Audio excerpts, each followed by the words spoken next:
Ito po, pag-usapan natin na malunggay leaves. So, tingnan natin ang scientific studies. Meron bang mga talagang pag-aaral, ano yung benepisyo, at ano yung mga possible side effect. Kailangan alam din natin. Gusto natin to ituro kasi nga mura. Actually, libre. Meron kami malaking malunggay dyan eh. Kung nagtitinola kami, laging maraming malunggay. So, tingnan natin. Pwede rin malunggay tea, yung mga dahon napakahalaga. So, ang malunggay, may bulaklak, may dahon, may fruit, at may seeds, di ba? Ang pinaka-safe lang talaga po, itong mga dahon. Yan po talaga. Basta hugasan nyo, lagay sa gulay, tinola, ito po talaga ang safe. Basta hugasan nyo lang. Pagdating dito sa mga seeds, dito sa fruit, sa bunga, hindi tayo ganun ka-sure. Okay? Kasi nga, hindi ganun karami ang pag-aaral. Wala talagang evidence-based. Pero, pag sa buntis, nagpapa-breastfeed, hindi pinapayo itong mga iba.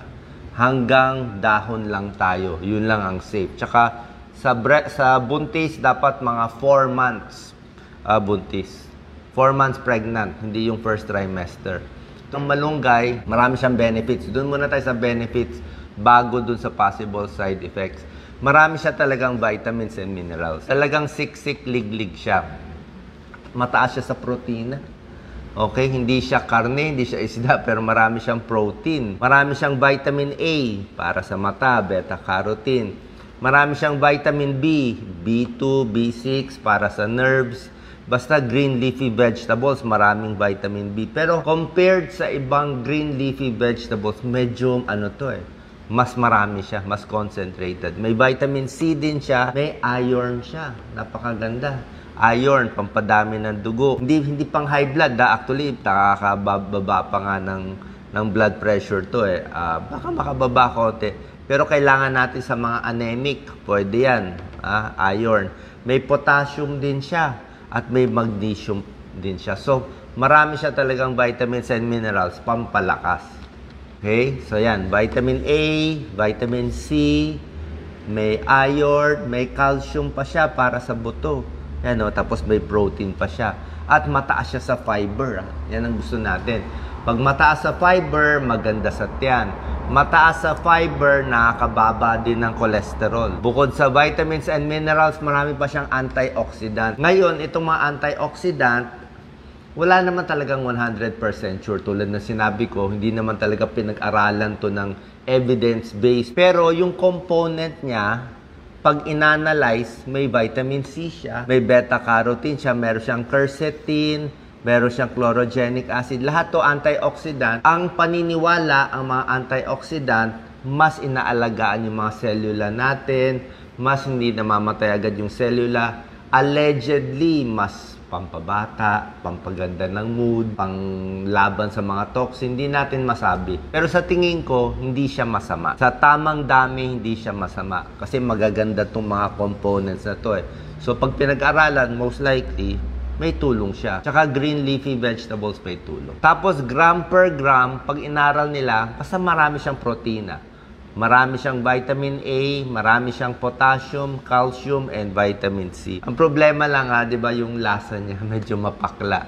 Minsan, di ba, yung iba hindi gusto ang lasa. Kaya nga medyo mapait. At malunggay, okay din. Good for diabetes. May konting pag-aaral sa tao, pero hindi ganun karami. Mga 30 women, binigyan ng mga malunggay, nakita nila bumaba ang blood sugar ng 13%. So, pag marami kayong kakaining malunggay, araw-araw, actually, basta maraming gulay, tulad nito, bababa naman talaga ang blood sugar nyo eh. Kaya kung umiinom kayo ng gamot, tuloy lang yung gamot tuloy ang insulin, tuloy ang metformin, diamicron, tuloy nyo lang, pero monitor nyo blood sugar nyo. Kasi pag very healthy na kinakain nyo, bawas alat, bawas matatamis, bababa na yun eh. So, baka mabawasan ang dosis ng gamot mo. Dahil nag-a-adjust ka na, nagpapapayat ka na. Lalo na, pag kumakain ng malunggay. May reduced inflammation. Yan, nakita nila. May component kasi yung malunggay ng isothiocyanates. Ito yung anti-inflammatory. Basta maraming pamamaga sa katawan, may arthritis, namamaga katawan, heart disease, pamamaga din, cancer. So, possibly makatulong din. Pero hindi tayo makakasabi ng sigurado. Pero nakaka-reduce siya sa inflammation, kaya kung ano man yung sakit, minsan may mga sakit hindi mapagaling, di ba? May mga autoimmune, kung ano-ano pa. Basta healthy kinakain mo, minsan okay na eh. Oo.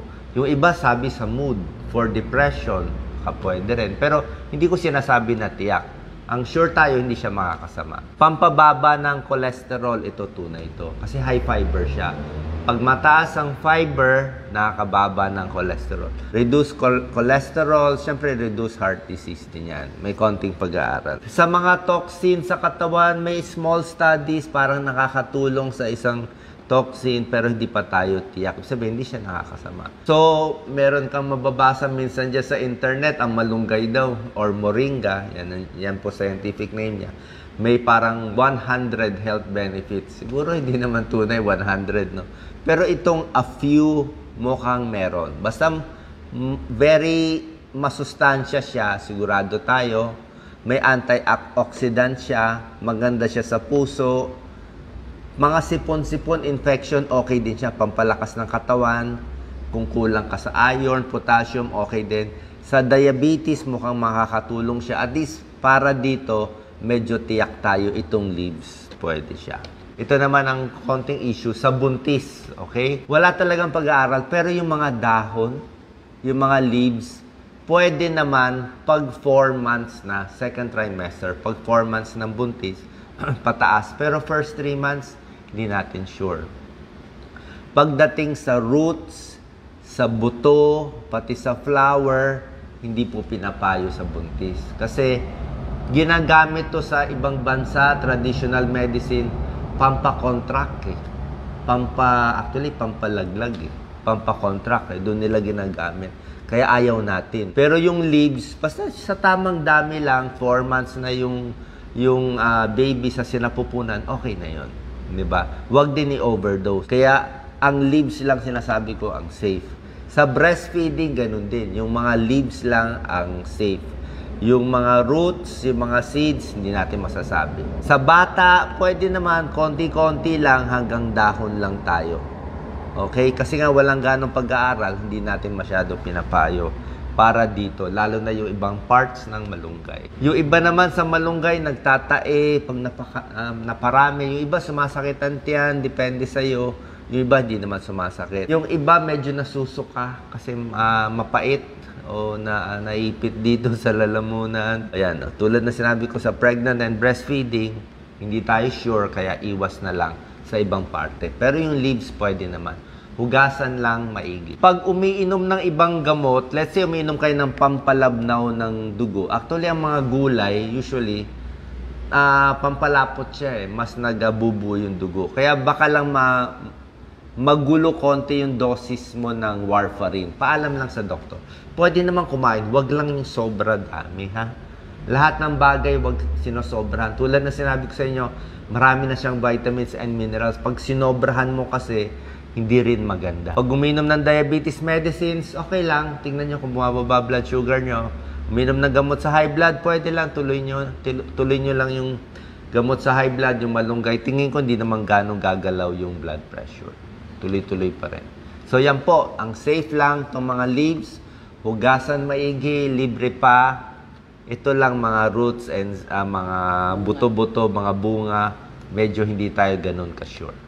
Okay? Sana po nakatulong tong video natin para at least mas healthy at sa tamang dami ng pagkain ng malunggay. Okay, salamat po.